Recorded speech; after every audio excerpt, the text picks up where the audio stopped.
Let's talk more about the Portland Trailblazers. Avdija, Henderson, Sharpe, Camara, Clingan, everyone young, Michael Bolton, including you. Thanks, Josh. It's Michael Bolton here, and it's time for another episode of the Locked On Fantasy Basketball Podcast. Let's get to it. Let's get to it, indeed. You are Locked On Fantasy, your daily NBA fantasy podcast. Part of the Locked On Podcast Network, your team every day. Hello and welcome to the Locked On Fantasy Basketball Podcast, brought to you by Basketball Monster. My name is Josh Lloyd and I'm coming to you live from Streamer University. Thank you also for making Locked On Fantasy Basketball your first listen every day. We are free and we are available on all platforms. I forgot to say that I'm the lead fantasy analyst at basketballmonster.com, but I think you probably know that. If not, welcome to the show. Hit the subscribe if you are new, and if you haven't hit it already, and thumbs and comments. In the earlier show today, we talked about the Blazers, what they'd done in terms of their record, their free agency, plus their older players. Now it's time for us to get in and talk about the younger guys here on National Sunscreen Day, as we talk about this Blazers team that was 36 and 46, and I would guess is trying to be better. Whether they're going to be able to do that or not remains to be seen. It's going to be tough out there because they tried for most of this season and they just aren't good enough. Let's be fair. But they've extended their GM. They've extended their head coach. Are they the right moves? Probably not. But that's the moves they made. And when you make those incremental improvements, obviously ownership, especially with them looking to sell, wants a little bit of stability in there, at least for now. Let's talk about someone who was the absolute toast of the fantasy town in the second half of the season, which is going to obscure a lot of opinions on what Deni Avdija is able to do as we move forward. Deni Avdija, I was very skeptical of Avdija heading into this season because, and while I was wrong, I was also right. I was skeptical because I was like, is he even going to start? And how is he going to have the ball in his hands when Scoot and Sharpe and Simons and Grant and Ayton are all there? And the numbers that he put up in Washington the year before all happened when Kyle Kuzma went down and when other players were injured, and then Avdija stepped up. And that is literally exactly what happened. Avdija was bad. He shot poorly. He was benched. And then, and I don't know if this is 100% correlation, it's close. When DeAndre Ayton got hurt, Deni Avdija's production went through the roof. And then when Jeremy Grant went down, it got even better. Because Avdija started playing small ball center, and he started being able to start, and his minutes went up. If you look at his numbers, he is the definition of mid for the course of the season, but it's why context is so important. He's the 73rd ranked player over the course of the year. He was the guy that basically was the closest to average in every fantasy category for a 12-team league. 17 points, 1.73, 7 rebounds, 4 assists, 1 steal, half a block, 48 and 78, including 37% from 3. Like just average in every single category. That's not a bad thing. Mid, I know that you kids have commandeered this word, you've hijacked it to mean bad. It just means mid, the median, the average. That's what he was. But of course, in the second half of the year, he was a top 40 player and he had stretches of being a top 5 guy. Because at the start of the season, he was bad.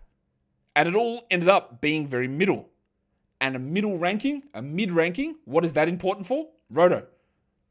Yeah, because everything counts. In head-to-head, we're just banking wins to get to the playoffs. So Avdija was great at the end of the season. But now we're getting to this situation. And I said this in yesterday's show or the earlier show about Jeremy Grant. I actually do think, as much as you might think that I hate Avdija, I don't. I just try to put realistic expectations on him. I think he's a better player than Jeremy Grant.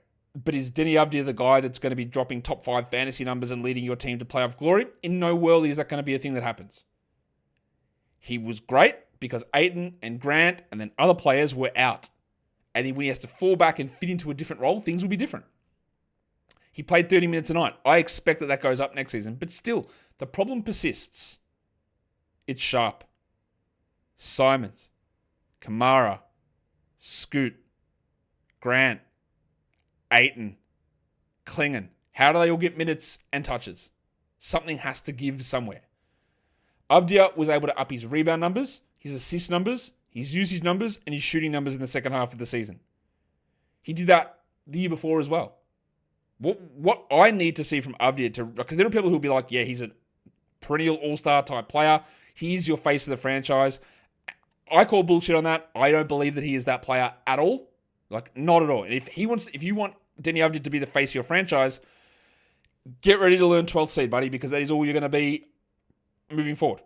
But he is a guy whose skill set actually does work really well around others. The problem is that doesn't translate to fantasy goodness. Is that when he is in a role where he's playing 30 minutes a night and he's being a connector piece and he's defending well and he's improving his shooting, he's not a top 40 player. He's not a top 20 player. He's a 90th player. He's a 100th best player. So he improved a lot. Drip Delta loved him. His time on ball, 75th percentile. His passing creation, 89th. I love that. I love that he was able to up those numbers. But again, he was bad. And then he was excellent. And the reality, of course, as with all those things, is going to be somewhere in the middle. I do believe that he will play more minutes than 30 next season. I do believe he will finish higher than 73rd next season. If someone wants to go round 3 for him, knock yourself out. I don't think I'll be doing that. Unless we see consolidations where we can see 35 minutes, strictly power forward, and small ball center. Because the graph of Ayton going out and Avdija's ranking going from 150th to 30th is basically a perfect overlay. Because he played small ball center, he got more minutes, he got more touches, and then Grant went out and it went up again, and he dominated. And while that might be interesting, and it is it a sustainable model for success? I don't know. What about Toumani Camara, who, to me, was a really surprise starter heading into the season. I didn't think they'd go that way. They had Sharpe, they had Avdija, they had Scoot. I didn't think that we'd be getting Camara as a opening night starter. I didn't think we'd be getting a situation where Camara would be a fantasy relevant guy. And I doubted him all season, and I was wrong. He did, to be fair again to me, step it up at the end of the season when players were out. Overall, though, the 101st ranked player, very good. That's a very good level of production. 86th post-trade deadline.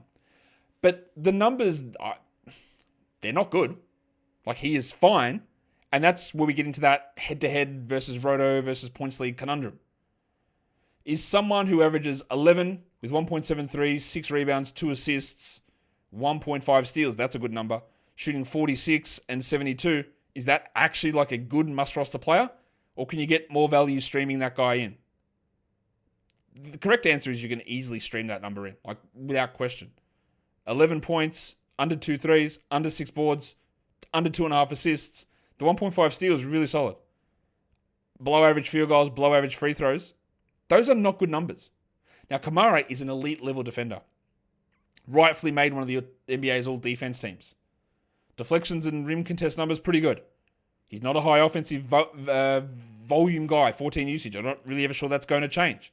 He did improve with his shooting, clearly, like 38% from 3 is good. He was excellent in terms of the advanced stats and his impact on the game. All that stuff is true. But if we get into the season and Toumani Camara is slated for a 33-minute role, which is what he had last season, and he puts up these numbers, how do you draft that? Where do you position him? I know he was 101st. I know that. But it's largely on the back of steals. Because there's not much else there that's that exciting. And if he was your worst player, and he might not be, but if he was your worst player and you're dropping him and you're getting 6 games out of that slot instead of 3.8 per week, the 6 wins every time. And that's the issue with someone like Camara, is it looks great, and he was excellent in the second half of the season, again, when the dominoes fell, the pins fell down. Who do you think you are? I am. Like that sort of a value, like he just blossomed when no one else was around. But is a team ever going to clear the deck so Toumani Camara can cook? I don't think so. So I like it. He is about to turn 25 as a third-year player, so on the older side. But what is the upside here? Is it that the field goals jump to 49? Maybe. Is it that the scoring jumps to 15 or so? Remember, Jeremy Grant averaged 14 points. Does he get it to 18 usage? I think it's possible. I wouldn't be necessarily banking on it, though. I love what he does as a player. His defense is great. The three-point shooting is improved. He is a very good player. But is this sort of a very good player? Is he ever going to be able to break the shackles and become a fantasy star? Next year is going to be telling. It's year 3. Players step up a lot. But we're also in a situation where he'll be, I'm sure, guaranteed the minutes, but people are still going to be coming for him and coming for usage and all that sort of stuff. And it is hard. Like, who steps aside for Camara to become an 18 usage player? That's a tough one to get my head around. For as good as he is, for as impressive as his defense is in guarding multiple positions, for the most part, we don't care in a fantasy point of view. That just doesn't matter. It keeps him on the court and it enables him to get 1.5 steals, but it doesn't really do that much. No one should be excited looking at these numbers. Nobody. They're not good. They're fine. They're not bad. They're not good. There's no real shot of them being good either, which, I think people want them to be. If I'm going to reference his post-trade deadline ranking where he was 86, I'll give you his numbers, which again, 13 points, 2.2 threes. He got to 1.7 steals. He shot 47 from the field, which was 40% from 3 and 55% from 2. They're pretty good numbers. But again, they're not mind-blowing numbers. His usage went all the way to 15%. So he got there by shooting 40% from 3 with 1.7 steals. He's a 3-and-D player who I'm not really sure how much there is more to go in that in terms of the fantasy counters, the rebounds, the assists, the points, the free throw percentage. He was 71% post-trade deadline. That didn't improve. So as much as it was an unbelievable breakout, we all love our Belgian king. But from a realistic fantasy perspective, I'm not really sure what the next step is here. Today's episode is brought to you by Wayfair. And as the weather is warming up, you might want to spend a little bit more time outdoors. You might want to refresh your outdoor space. So you're working in a big backyard, you might have a small balcony, whatever it is. Wayfair has everything that you need to make it feel more like you. Wayfair's massive selection of outdoor essentials make it easy to transform any space into your ideal summer setup. From comfy conversation sets to sleek dining tables and outdoor decor, they have got it all and at prices that fit your budget. The many different styles they have, I don't know what your style is, but whatever it is, you're going to be able to find something that fits that style at Wayfair as well as fitting your budget. And the delivery is free, but importantly, hassle-free as well, especially for that big stuff. So shop for a huge selection of outdoor furniture online. This summer, get outside with Wayfair. Head to wayfair.com right now. That is WAYFAIR.com. Wayfair, every style and every home. All right, so we've talked about a few of these guys now. Let's get into the next bunch of players here, talking about the Portland Trailblazers, the younger guys that we're on about. So we've done Avdija, we've done Camara. Let's get into Shaedon Sharpe, who, again, I think was pretty disappointing for most of the season. And context is always going to be important. Sharpe, like Avdija, was benched. He started the season on the bench. He started for a bit. He moved back to the bench. Players got hurt. He started again. He had a pretty high usage, 25%. That is higher than Jeremy Grant and much higher than Jeremy Grant and higher than Anthony Simons. He ended up as the 127th ranked player, Shaedon Sharpe. He was able to play a full slate of games, 72 games. He was 101st ranked player post-trade deadline without Jeremy Grant and without DeAndre Ayton. He did show improvements. The advanced stats loved the improvements that he made. 98th percentile Delta drip. Darko drip is 89th percentile. He doesn't do anything really defensively at all. He doesn't really pass that much. His passing volume 70th percentile, which for him is not too bad. He could do more usage-wise. It was an encouraging season. 18.5 points, 4.5 boards, almost 3 assists, 0.9 steals. But he shot 31% from 3. He was 79 from the line and 45% from 2. That was 45% overall from the field. He was 127th ranked player and 104th in Yahoo points leagues. He played 31 minutes a night, so that could easily go up. But they are still in the situation where they don't know whether Scoot and Sharpe can play together. They don't. They haven't done it. They just haven't tried these guys together. How does that fit with Camara and Avdija? Honestly, if you're rebuilding the team and you're trying to see where you go, it should be Scoot, Sharpe, Camara, Avdija, and then Clingan. They're your young guys. But the problem is that Simons, Grant, Ayton, Williams, they all exist. So it's still going to be an interesting discussion as to what happens. And is Sharpe somebody where you look at what he does or what he's done and go, yeah, we're good. We'll just move the other guys off and Sharpe can be our number one player. Now, we just talked about Camara, the inability, I think, to ramp up usage necessarily, or where Avdija's role fits. Sharpe, I can easily see being a 28 usage player. The problem is he's got such a stereotypical shooting guard skill set that it's so hard from a fantasy perspective to do that. Donovan Mitchell was able to add 5-6 assists into his game. Anthony Edwards is up that. He's upped his 3-point volume.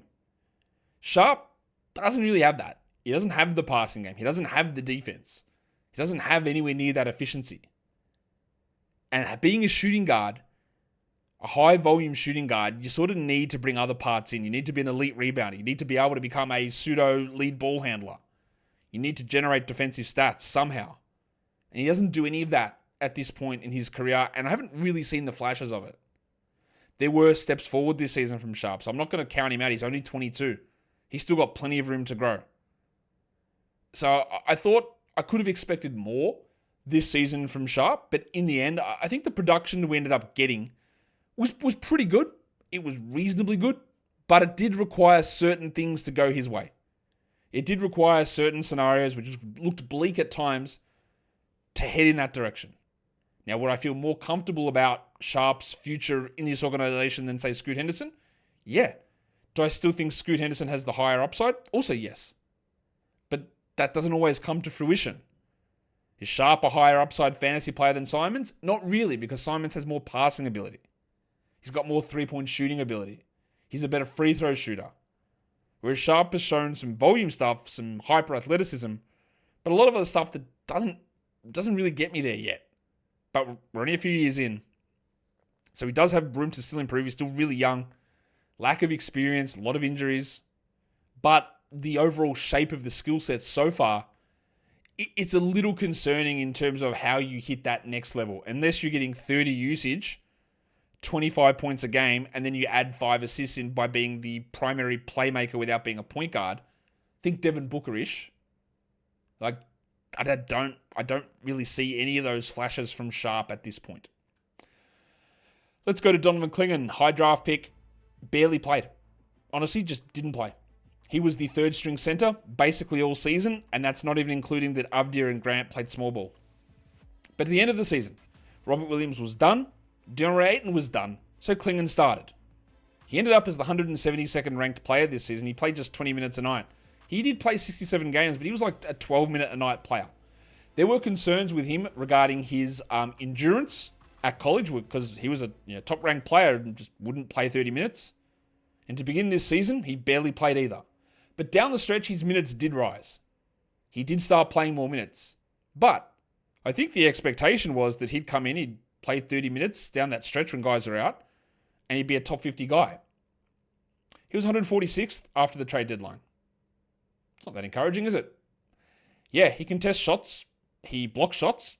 But 1.6 blocks in 20 minutes is not through the roof. 54 from the field is very disappointing. He did take more threes than I thought he would, but they didn't go in, 29%. He's a low usage player who rebounded the ball well and blocked shots. He's that archetype. The rebounds, field goal percentage, and blocks sort of a guy. And I wouldn't say in any of those individual areas, maybe outside of rebounding, did I get the impression that he was going to be a fantasy stud. Now, I thought defensively, he defended pretty well. I thought he was a pretty good defensive player. But that doesn't necessarily mean that it generates big defensive numbers for fantasy. And 1.6 blocks in 20 minutes is pretty good. If you take that out to 30 minutes, it's 2.4 blocks. That's a really good number. But in order for him to play 30 minutes, he's not going to block 2.4 shots, almost certainly. And as the overwhelming theme of this team is he heads into next season with someone blocking his way again. I really don't think they're going to keep DeAndre Ayton as an 18-minute player so that Clingan can play 30. That would seem very unrealistic. So would you consider drafting him at the end of the draft in round 11? Maybe. If we don't get any movement on an Ayton scenario, maybe. What is his upside from a dynasty perspective? He's one of these guys that will have a season where he plays 31 minutes and he goes 14-12 with 2.7 blocks on 63%, and someone says, well, he was actually the 17th ranked player. And if you value him as that level, you destroy your team. That's going to be the problem. Bad free throws also. He wasn't that efficient as a finisher.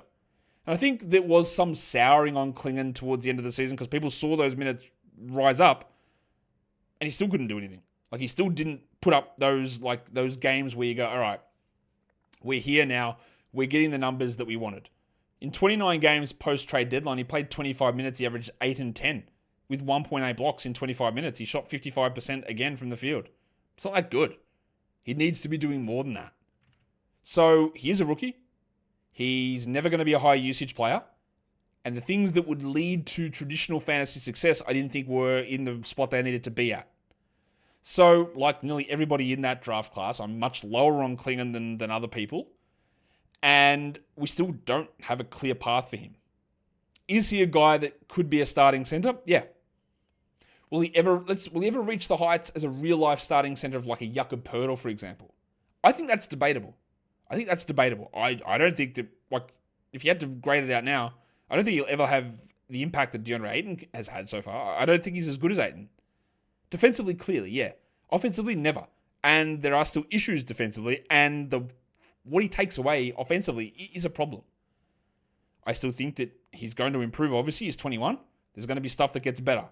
But I don't think this is this stud that's hidden under a ball of clay that we need to mold into this consistent top 30 fantasy producer. I don't believe that we're getting that with Clingan. And I don't think that Portland should sit there and go, we have sorted our center position out. Have we got a useful player? Sure. Have we got a guy that can be a solid defender? Absolutely. Yeah, I think that's true. But is he a guy that can be well-rounded enough to be a 30-minute anchor on your team?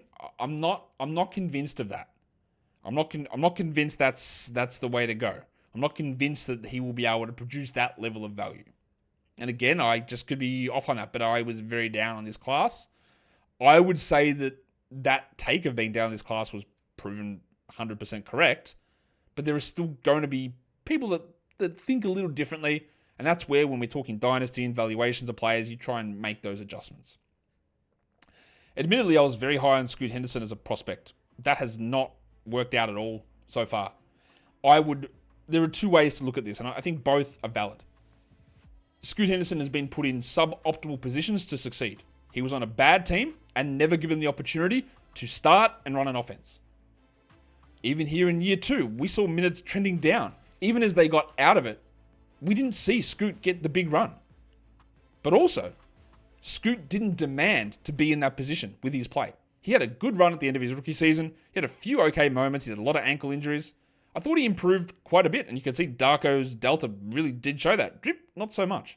Thought he declined. I don't agree with that. Good deflection numbers, good rim contest numbers, good passing volume, solid load. He averaged 13, 3, and 5, but only 27 minutes. He shot 35 from 3 and 77 from the line, still obviously a work in progress. He's 21. He was 164th ranked player, but post-deadline, 271st.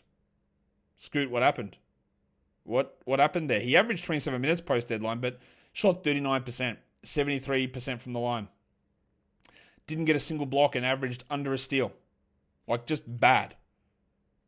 I thought that there's some confidence issues with Scoot, and again, I don't think he's been handled optimally by this team. I don't think he's really been given those opportunities. I still believe that... I actually don't believe that he's a multi-time All-Star anymore. I still think that there is a quality starting point guard here. And I still think his overall fantasy upside is higher than Shaedon Sharpe's, and probably higher than where Anthony Simons will ever get.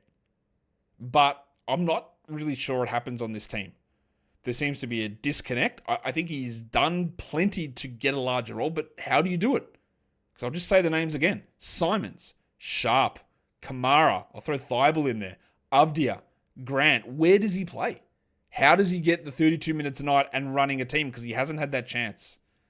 And I think that's set him back quite a bit, honestly. I think it's really been detrimental to his overall production. Just a 23 usage in 27 minutes. Ideally, on a team that should be bad, you want 26 usage, 32 minutes, get you 18 points, 7.5 assists, with 45% shooting, which maybe he never gets there. But he hasn't done that. He hasn't been put into position to do that, but he also hasn't forced his way to make them put him in that position. So there's blame on both sides. Hence why I'm down on his ceiling now. But I still think there is way more that Scoot can do than what we've been allowed to see. I think it has been a suboptimal development path so far. In terms of maybe the development path is perfect for him, and in 3 years' time we'll see it. But it's a suboptimal development path from others from the outside seeing what Scoot can do. Because I'm going to guess that most people looking at this, they've given up. Because he's a bust. And I get that. At pick number 3, I would 100% take Amen Thompson there. So I had Scoot at 2 and Amen at 3 in that draft. I'd very easily have Amen at 3. I had 2, like without question. You would take Amen Thompson over him, no questions asked whatsoever. But I also, and Amen has been in a situation that's as tough as Scoot's being placed in a bench role and trying to fight for minutes, but he fought for them and he got them and he dominated. And Scoot hasn't done that. And that is that part where you lower the ceiling outcome, I think, because he hasn't shown that yet. And even though that doesn't exist anymore, the G League Ignite program, what were they doing? Did they just screw up everybody's development? Is there been a good player coming out of the G League Ignite apart from like Dyson Daniels? I don't think so. I feel like everyone else is disappointed. Jalen Green, John Kuminga, Scoot Henderson, Leonard Miller, all these guys that you thought could be in larger roles and just nothing. Just nothing, which is disappointing. We've got more guys that we're going to come back and talk about on the Portland Trailblazers. Roll through these guys a little bit quicker because they're just not as interesting as those first 5 or 6 names that we went through then. But there's still players who are under the age of 24 that are worth us talking about. And one of them is Jabari Walker, who's had some moments as a guy that's came in as more of a 3-4 and then played a lot of 4-5 in the NBA. I think he's probably best as a 4. He has some moments of really strong rebounding, but I thought it was a little bit of a step back from Walker this season. He played just 12 minutes a night, and again with Avdija and with Grant there, it is harder to get those minutes. This is a weirdly constructed team when Jeremy Grant and Deni Avdija and Toumani Camara, their best position is all probably playing at the 4. And so is Jabari Walker's. Drip hated what he did. Like the difference between what Darko thought he did and what Drip thought he did was huge. 4th percentile delta for Drip and 98th for Darko. I've never seen a difference that big. He contested shots pretty well, but he's a low volume guy. The shot wasn't there. I don't know. I think it's a tough spot for him to be in. I think he'll flash occasionally, but I also am getting the March Merchant vibe from him of a guy that puts up numbers when everyone's out of the way. And on a real team, it probably doesn't go the way that you'd need it to go. I also am very happy to just say that Chris Murray's not good. He's a much worse version of his brother Keegan. He was a first-round draft pick as a much older player. He's going to turn 25 this season already. He averaged 10 fantasy points and 4 points a game in 15 minutes this season at under 14 usage. And shot just embarrassingly. 23% from 3, 46 from the line. I actually don't know what he did well this season. I thought it was a really, really bad season. Low offensive load. His contesting shots number was pretty good, but it didn't result in many blocks. I just think he looked lost in year 2. And you want someone who's an older rookie, NBA ready, you want someone who's an older rookie to get better. You want everyone to get better, not get worse. And I thought it was pretty clear that Chris Murray got worse, and I wouldn't be shocked if they decline his 4th-year option, honestly. Yeah, it's okay having a cost-controlled guy, but I don't see anything here as any sort of future contributor, honestly. Rayan Rupert came in really, really raw out of the NBL. We've barely seen him on the court. Hasn't really played much at all. He played 9 minutes a game in 52 games. The fantasy numbers aren't anything special. He shot 27% from 3. He's still only 21, heading into year 3. He's like an alleged point forward, but I don't know. I haven't really seen anything at this point. And he still remains a mystery, despite being in the system for 2 years. On-ball percentage, 58th percentile, like he deflected shots at an okay level, but I don't know. I thought he was better this season than in previous years, and you can feel a little bit more comfortable with him on the court than you could as a rookie, but nothing really popped there. And the same goes with his French brethren, Sidi Sissoko, who was traded across on a 2-way from the San Antonio Spurs. Actually, was he traded across or was he waived and then signed? I think he was waived. I think he was traded to the Kings and then waived and signed on a 2-way here. He played 5 minutes a game, 16 usage. He averaged 1.5 points, 23% shooting. He was another one of those tall guys out of the G League that was sort of a point forward. There were some flashes that maybe his shooting would stick, and it just hasn't. We are 2 years in. There hasn't really been any pop at all from Sissoko, who I thought could develop into those sort of switchy wings who pass that are so useful. But neither he or Rupert have been able to produce at anywhere near the value that you would need them to. And I think we're where our focus on those guys in fantasy is not really there. The last guy is Bryce McGowans, who was in Charlotte and had some flashes as a decent volume scorer in Charlotte. Came across to Portland on a two-way after Charlotte didn't bring him back. He ended up as one of the worst seasons of the year. He played just under 30 minutes total for the season with a season-ending injury. He shot 29% from the field. He averaged 1.4 fantasy points. Those little flashes in Charlotte were interesting, but again, context. He was on a Charlotte team that he was able to step up when everybody was out and he was getting usage and he looked sort of okay, but he didn't look dominant. And now he went to a team that was better and was completely lost and then got hurt. And I don't really think we're going to be seeing much of Bryce McGowans as we move forward. And that is the Portland Trailblazers. Done.